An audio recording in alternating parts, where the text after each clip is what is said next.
Pour mémoire, les titres des sociétés peuvent bénéficier d'une exonération d'ISF s'ils remplissent un certain nombre de conditions. En particulier, il est requis que les fonctions de direction exercées par le redevable dans l'entreprise donnent lieu à une rémunération normale qui doit représenter plus de la moitié de ses revenus professionnels. La loi de finances rectificative précise ce qu'il convient d'entendre par une rémunération normale et comment son caractère prépondérant doit être apprécié. Le caractère normal d'une rémunération doit être apprécié au regard des rémunérations du même type versées au titre de fonctions analogues dans l'entreprise ou dans des entreprises similaires établies en France. Cette rémunération doit représenter plus de la moitié des revenus professionnels du dirigeant et les revenus professionnels sont les revenus d'activité imposés dans la catégorie des traitements et salaires, des BIC, des BNC, des BA. Ne sont en revanche pas pris en compte, notamment les pensions de retraite, les revenus fonciers, les revenus mobiliers. La rédaction du texte conduit désormais à exclure les dividendes perçus par le dirigeant pour l'appréciation de la condition tenant au caractère normal des revenus.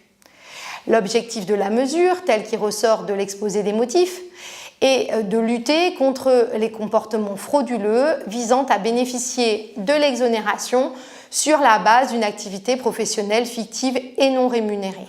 Toutefois, cette mesure n'est pas sans soulever des difficultés pratiques dès lors que l'équilibre de certaines sociétés justifie parfois de limiter les rémunérations perçues par les dirigeants dont les fonctions sont pourtant bien réelles.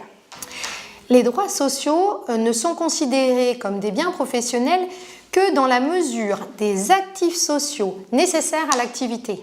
Dans une décision rendue en 2015, la Cour de cassation avait jugé que cette limite ne pouvait s'appliquer aux éléments composant l'actif social de l'ensemble des filiales et sous-filiales de la société tête de groupe dans laquelle le redevable détenait des titres. Pour contrer cette jurisprudence, la loi de finances rectificative précise désormais que n'est pas considéré comme un bien professionnel la fraction de la valeur des titres de la société représentative du patrimoine de filiales ou de sous-filiales qui est non nécessaire à l'activité de ces filiales ou sous-filiales. Le contribuable n'encourra cependant aucun redressement s'il est de bonne foi et n'est pas en mesure de disposer des informations nécessaires.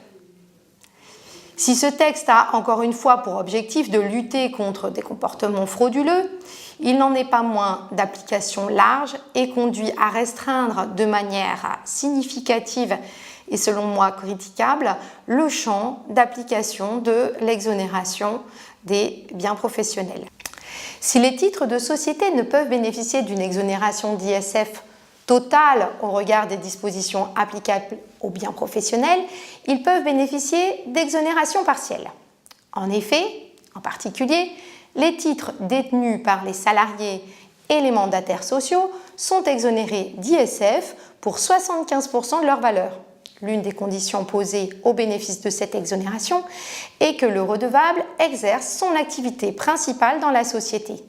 La loi de finances rectificative précise que l'activité principale doit correspondre à une fonction effectivement exercée par le redevable et donner lieu à une rémunération normale représentant plus de la moitié des revenus professionnels du contribuable. Les revenus professionnels sont, comme évoqué en matière de biens professionnels, les revenus d'activité imposés dans la catégorie des traitements et salaires, BIC, BNC, BA. Les jetons de présence imposés dans la catégorie des revenus de capitaux mobiliers sont cependant ici également pris en compte. Si le contribuable exerce son activité dans plusieurs sociétés, la condition tenant au caractère normal de la rémunération est appréciée isolément dans chacune des sociétés. En revanche, le caractère prépondérant de cette rémunération est apprécié en faisant la somme des rémunérations perçues au titre des fonctions exercées dans chacune de ces sociétés. La loi de finances contre ainsi la jurisprudence récente de la Cour de cassation qui avait considéré que l'activité principale n'impliquait pas nécessairement la perception d'une rémunération.